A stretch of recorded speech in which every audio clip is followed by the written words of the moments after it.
Major funding for KPBS Evening Edition has been made possible in part by Bill Howe Family of Companies, providing San Diego with plumbing, heating and air, restoration, flood and remodeling services for over 40 years.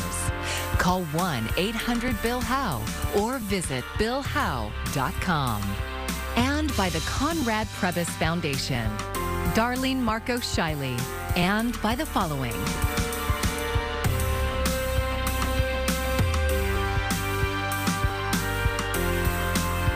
And by viewers like you. Thank you.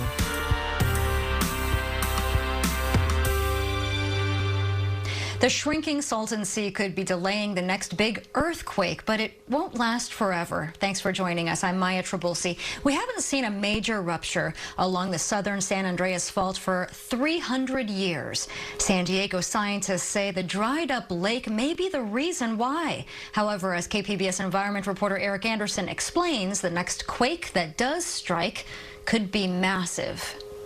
Major earthquakes along the fault usually happen when the Salton Trough in the Imperial County is full of water.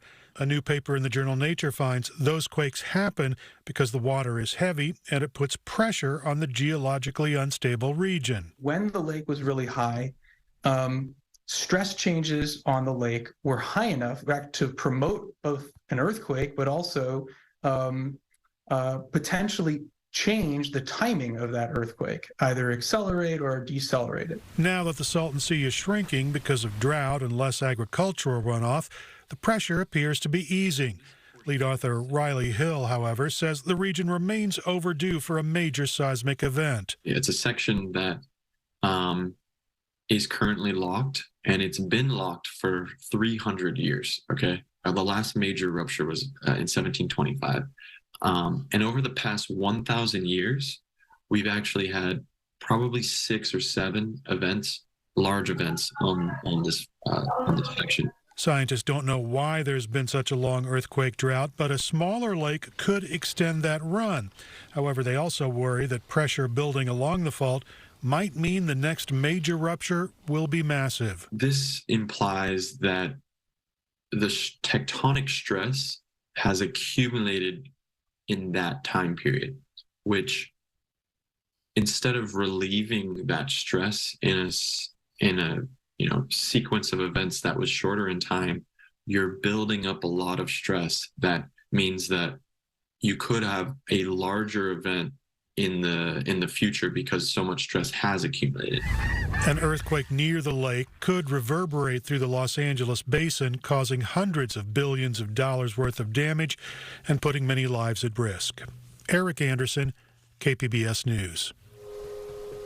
It's getting more difficult to buy new homeowners insurance policies in California now that Allstate and State Farm have stopped writing new ones. KPBS reporter Kitty Alvarado talked with the author of a historic change in state insurance laws, who says the companies are using scare tactics. Allstate and State Farm both declined interviews for this story, but they did send us written statements. Allstate says it stopped writing new policies in California to, quote, protect current customers. And State Farm blames several factors, including, quote, historic increases in construction and rapidly growing catastrophic exposure. They actually took in $77 billion more than they paid out in claims. Harvey Rosenfield, the founder of Consumer Watchdog, says he's not buying it. A few weeks before State Farm and Allstate announced unilaterally that they were going to stop selling to new customers, they filed for rate increases that total over $1 billion. And despite the fact that California has suffered several years of record-breaking wildfire seasons, totaling billions of dollars in damage and losses, the insurance companies are using climate change as an excuse to create an artificial crisis in the marketplace. Rosenfield is also the author of Proposition 103, or the Insurance Rate Reduction and Reform Act. The voters passed a law to prevent this kind of behavior because we're experiencing the same crisis in the 1980s that we're experiencing today. We had no control over what they were doing, and the voters revolted. The proposition slashed rates and made it illegal for companies to raise them without permission of the state's insurance commissioner. We think what they're trying to do is bully the insurance commissioner and hold a knife at the necks of the people of California and say, if you don't give us these rate increases, if you don't make our customers pay $1 billion more for homeowners insurance, we're going to punish you. The act also made the insurance commissioner an elected position instead of an appointed one. They are not complying with the law. And the danger is that the commissioner won't make them comply with the law. We reached out to Insurance Commissioner Ricardo Lara. He declined an interview with us, but recently told Sacramento TV station KCRA he wasn't planning on taking action against the insurance companies, claiming he did not have the authority. One of the things that Proposition 103 did do is allow consumers to enforce it. So I'm telling you today that if the commissioner does not enforce the law, we will take legal action against him. Insurance Commissioner Lara's people said he could not meet our deadline. We responded that we will make time any day he's available. That invitation still stands. Kitty Alvarado, KPBS News. The city of Poway is on its way to making sure no homeless encampments are allowed on its streets as well as in its parks and other public places. KPBS reporter John Carroll has more on a new ordinance that may become law later this month. Poway City Council member Brian Pepin says he introduced the ordinance after receiving complaints from moms who said people were living in their cars and RVs near Pomerado Elementary School and Meadowbrook Middle School. The item on Tuesday night's agenda was short and straightforward. It says it will establish regulations for camping and storage of personal property in public areas. And the city manager recommends the council adopt it at the next regular city council meeting. Every person, whether you're a homeless advocate that doesn't want people to be arrested for being poor, or you're somebody like you mentioned who just doesn't want homeless in their neighborhood, nobody wants homeless in their neighborhood. We all want to get the homeless off the street. Ricardo Flores is the executive director of LISC, the Local Initiatives Support Corporation. It's a nonprofit that lends money to nonprofit and for-profit developers of affordable housing in the region. He says the root of the problem is that cities aren't changing their zoning ordinances to allow people to build homes on smaller pieces of land than currently allowed. That, Flores says, would have an immediate impact on housing costs. And so if they don't want to go down that path of making housing cheaper via land costs, but they want to kick out poor people, that's not a profile in courage. A city spokesperson told me this isn't about kicking out poor people. Rather, it's about keeping Poway safe for everyone who lives there. The city issued a statement which says, in part, the ordinance is just a tool and that offering resources will always take priority over enforcement. The ordinance will allow deputies to abate the public nuisance when the encampments are either unoccupied or involve persons who refuse service. As for the city of Poway, I don't see an issue of homelessness in tents. We ran into Poway residents Mary Massis and Brenda Zaragoza with their goats, Oreo and Sherman. Zaragoza says the approach the city is taking makes sense. I think it's a good idea because it gives them either a chance if they want in life to, proceed as and move to better. It's worth noting that the San Diego City Council will vote on a similar measure next week. It may be the Poway Council is simply trying to get ahead of a possible migration of unhoused people out of the city and into other cities in the county. The Poway law could take effect this July. John Carroll, KPBS News. A confrontational morning for Mayor Todd Gloria. Homeless advocates shouted over him as he discussed the city of San Diego's new unsafe camping ordinance in La Jolla. Just house people. We cannot claim to be America's finest city when thousands of people live unsheltered. The ordinance would ban tent encampments in all San Diego public spaces if shelter beds are available. Even if there are no shelter beds, it would still ban encampments near parks, schools, and transit stations. Advocates with Alliance San Diego say this is not a solution to homelessness. Instead of getting rid of homelessness, really it just makes it less visible by moving folks into other neighborhoods, moving folks away from services, away from places that they feel are safe.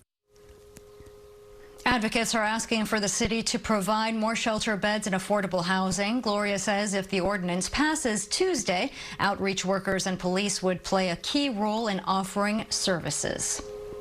The decision to raise or not raise the pride flag this month has stirred up controversy in cities across the state. KPBS North County reporter Tanya Thorne shows us how that's playing out in Carlsbad. Raise that flag! Raise that flag! Members and allies of the LGBTQ+ community took it upon themselves to erect a temporary pride flag outside of Carlsbad City Hall Tuesday afternoon. The demonstration came after the Carlsbad City Council voted down the motion to fly any commemorative flags at the city's buildings last month. This really hurt us. We also want to see the conversation changing. We're sick and tired from our elected officials comparing our struggle for human civil rights with the Pet Flag Day. Max Disposti is with the North County LGBTQ Resource Center. He says the city's reason that allowing one flag could bring a flood of other flag requests was a poor excuse. Let's have a June 19th flag. Why not? Let's have a Latino Historical Heritage Flag Day. Why not? The problem that our council, the majority council, is afraid of diversity. Following the flag raising, the group flooded the city chambers because Disposti was also set to receive Carlsbad's Pride Month proclamation. Today's Pride proclamation that we have also fought for and that was never given spontaneously or free from controversy feels like an empty promise. For the very reasons, and for these very reasons, we reject the proclamation and send it back to this council with a promise of coming back when the city will be able to address our human rights with the dignity and the respect we all deserve. Along with the rejection of the proclamation, the North County LGBTQ Resource Center declared the city of Carlsbad to be unsafe for the LGBTQ+ community. Queer life matters. So we appreciate your intent, but we're leaving now and we will not accept the proclamation. Thank you so much. The group then emptied the room, leaving only a handful of people in the city chambers. Mayor Pro Tem Priyabat Patel presented the proclamation, but understands and supports the rejection. Across the country, people are being, they're under attack, and whatever we can do, our job is to protect, our job is to serve and make sure that everyone feels supported. And right now, I can tell you 100% that the LGBTQIA+ community does not feel supported. She says the city council is planning on discussing raising the pride flag again next week. Tanya Thorne, KPBS News. LGBTQ+ curriculum led to a confrontation in Los Angeles. Police say what started out as a peaceful protest turned into a melee when opposing protesters met outside a Glendale Unified School District headquarters. At least 3 people were arrested. Glendale police say they're working to identify more people who acted violently during yesterday's protest. And we have more coverage on the recent attacks on the LGBTQ+ community. Today on KPBS Midday Edition, guests discussed what's happening in local school districts with book bans. You can listen on our website, kpbs.org, or wherever you get your podcasts. I'm Amna Nawaz. Tonight on the NewsHour, Canadian wildfires cause hazardous air conditions across the eastern part of the U.S. That's coming up at 7 after Evening Edition on KPBS. Teachers at Gompers Preparatory Academy have voted to decertify their union. It was a 25-17 vote to leave the San Diego Education Association, which has represented teachers at the public charter school since 2019. SDEA organizers had included staff at the Choice View campus in recent but separate negotiations for a new contract with San Diego Unified School District. Well, that contract included a 15% raise over 2 years. The decertification vote means Gompers teachers are on their own now, which is what a majority wanted after they say they were forced into the union. There's definitely a lot more joy going to be in the classroom than this burden of the union making decisions for us. Oh my goodness. And us not knowing what they've decided because they didn't even communicate with the teachers. An SDEA representative is meeting with teachers who wanted the union this evening before deciding whether they will appeal the vote. Major studios are one step closer to reaching a deal with Hollywood directors. The Directors Guild of America's National Board unanimously approved the tentative agreement reached by the Guild's negotiating committee. In a statement, the DGA expressed support for SAG-AFTRA and the Writers Guild of America, saying all members deserve to be compensated fairly. The contract will be sent to a ratification vote by DGA members. Officials at Camp Pendleton shut down one of 2 water processing plants after tests found levels of PFAS chemicals exceeded new public health guidelines. And now they're working to fix the problem, one that's affecting more than just the military. KPBS military reporter Andrew Dyer has more. We have 8 wells here in the north that we produce water from. The drinking water at Camp Pendleton comes from several wells concentrated in the north and south of the base. 38,000 military families and 70,000 workers use that water every day. In February, when testing found PFAS in the water in excess of new public guidelines, officials had to act fast. Well, they're all offline right now. That's Commander Steve Ramsey, the public works officer at Camp Pendleton. He says dealing with PFAS has become a big part of his job. PFAS stands for per and polyfluoroalkyl substances. Sometimes they're called forever chemicals. They're a family of man-made compounds that resist water. For more than 70 years, they've been used in all manner of consumer products. The chemicals are used in nonstick cookware, stain-resistant fabrics, and even fast food wrappers. In October, California set new lower limits on PFAS in drinking water. In February, Camp Pendleton notified personnel it exceeded that limit. We hadn't needed to treat for PFAS until recent regulations came out and focused our attention on it, but the infrastructure was here. Only a handful of wells in the north had such high levels of PFAS that they caused the drinking water to test above limits.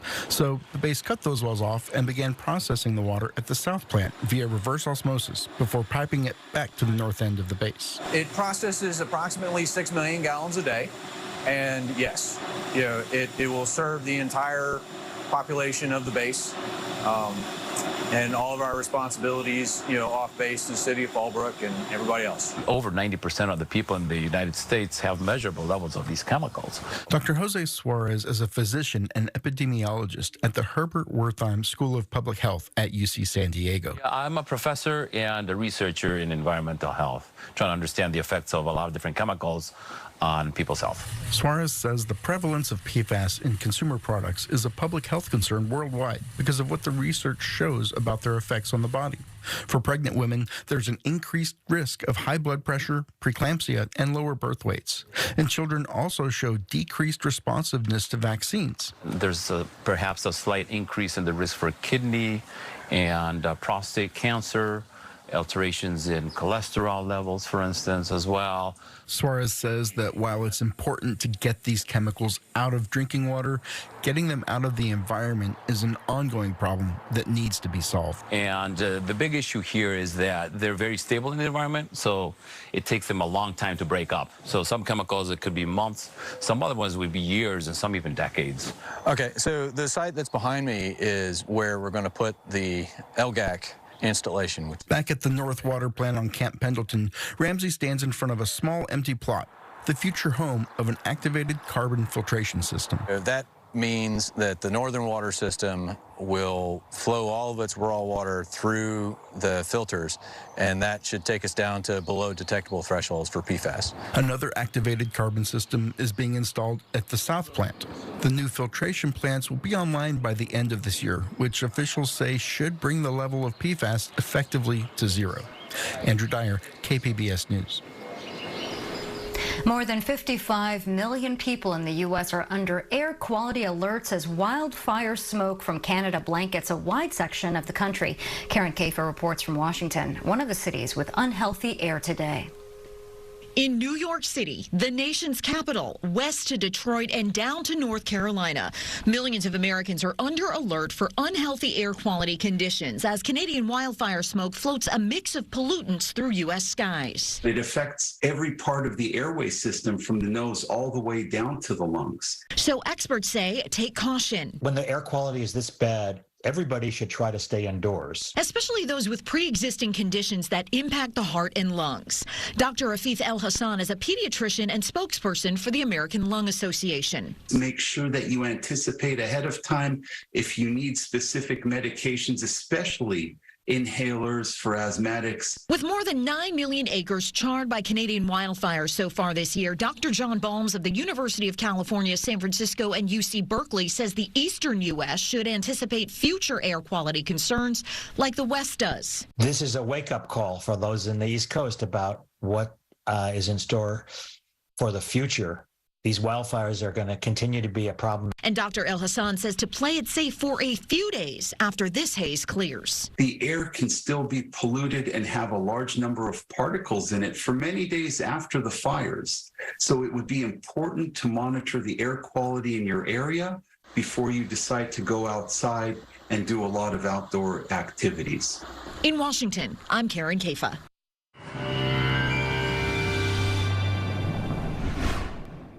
Let's take a look at our weather headlines as we are going to be tracking some slightly higher temperatures on the way, especially inland as we wrap up the week. Meanwhile, a chance for some showers and storms as we head into this weekend. And then we are drier and warmer as we head into the middle of next week. Looking at our temperatures for tonight in San Diego County, Oceanside down to 56. San Diego drops to 60. Chula Vista at 59. Borrego Springs 61. And Mount Laguna down to about 48. The pattern for tomorrow still keeps things cooler along the coast. We've got that June gloom still sticking around. Meanwhile, a few thunderstorms are still possible, and then we've got warmer conditions as we head a bit farther east in the day on Thursday. Where do our temperatures go as we look ahead to tomorrow? Well, Borrego Springs, you get up to 93, Mount Laguna 60 degrees, Oceanside 72, San Diego 70 degrees, and Chula Vista 71 for Thursday. Peeking ahead to Friday, still cooler conditions from San Francisco, Fresno, all the way down to San Diego. Otherwise, thunderstorms possible in Nevada as we head into the day on Friday. Looking at your 5-day outlook across the coast as we keep those clouds around for Thursday and Friday. Even through the weekend, we could still be dealing with a little bit of that gloomy sky out there. Temperatures into the lower 70s. Looking at our 5-day outlook inland, we still have those low clouds making the way. 72 for Thursday and Friday, low 70s on Saturday, and only the upper 60s as we head into the day on Sunday. Meanwhile, in the mountains, things stay a bit cooler with temperatures only getting to the upper 50s Friday and Saturday, and then a big temperature drop on the way as we head into the end of the weekend and the start of next week. Looking at your 5-day outlook for the desert, as temperatures honestly don't stay too bad. Low 90s on the way as we head into next week. Temperatures take a pretty big drop, only into the lower 80s for Sunday and Monday. For KPBS News, I'm meteorologist Ariella Scalise. Well, here's a message to parents. Summer is a great time to keep children engaged through reading, and that is the goal in mind as California launches the first Partners Summer Book Club today. It features titles that are handpicked by librarians across the state for preschool students through high school. For this year's complete book list, you can visit the website on your screen, gov.ca.gov/CA Kids Read. And during your next visit to your local library, be sure to grab a free Parks Pass. Passes are valid for day use entry for one passenger vehicle with capacity of 9 people or less. Over 200 state parks are participating this year, and that includes the Anza-Borrego Desert, Borderfield, and Torrey Pines State Natural Reserve, just to name a few. And you can check out the full list online at parks.ca.gov. The San Diego County Fair wants you to get out there. That's the theme of this year's fair. And KPBS North County reporter Alexander Wynn was there for opening day. This is the first day of the San Diego County Fair, and the theme this year is Get Out There. It's all about exploring the natural wonder of our state. And throughout the fair, there are decorations depicting scenes from California state parks. The day started with a ribbon cutting. On the count of 3, 1. And Chula Vista's Hilltop High School Band and Color Guard welcoming guests to the 139th Annual San Diego County Fair. For the Lopez family, attending the fair's first day is a family tradition. The boys are excited about it, and it's the first year I feel like they're actually going to enjoy it and remember it. But what the Lopez boys are looking forward to most are the rides. and there are plenty of them at the fair. There are 2 new additions this year, the Medusa and Joker. The Buswells were the first to ride the Medusa. It was really nerve-wracking because it was really high up. It was fun though. Over the Joker 360, Chase Copen and Johnny Keating had a blast being swung around. It was fun. It was lots of fun. Yeah, it went upside down. So we went upside down, so we figured it would be fun. But the fair would not be complete without fair food. There are your staples, corn and turkey legs, and of course, new concoctions by Chicken Charlie. Every year we got to try to outdo the year before, and this year we got fried s'mores on a stick. Basically, it's jumbo marshmallows on a stick. We put a whole lot of chocolate fudge on them, and then we roll that into diced up graham crackers. We dip that in batter, fry it, and then top it off with more of all those toppings. This perfectly matches this year's theme to explore the great outdoors. In the exhibit hall, park rangers will guide you through some of California's natural wonders. And if you need to get away from getting out there, head to Destination Unknown, one of the 2 speakeasies at the fair this year. If you want to get out here, you should plan ahead and get your tickets early. Fair officials are capping attendance at 60,000 guests per day. At the San Diego County Fair, Alexander Nguyen, KPBS News. And you can find tonight's stories on our website, kpbs.org. Thanks for joining us. I'm Maya Trabulsi. Good night. Major funding for KPBS Evening Edition has been made possible in part by Bill Howe Family of Companies, providing San Diego with plumbing, heating and air, restoration, flood and remodeling services for over 40 years. Call 1-800-BILL-HOWE or visit billhowe.com. And by the Conrad Prebys Foundation, Darlene Marco Shiley, and by the following.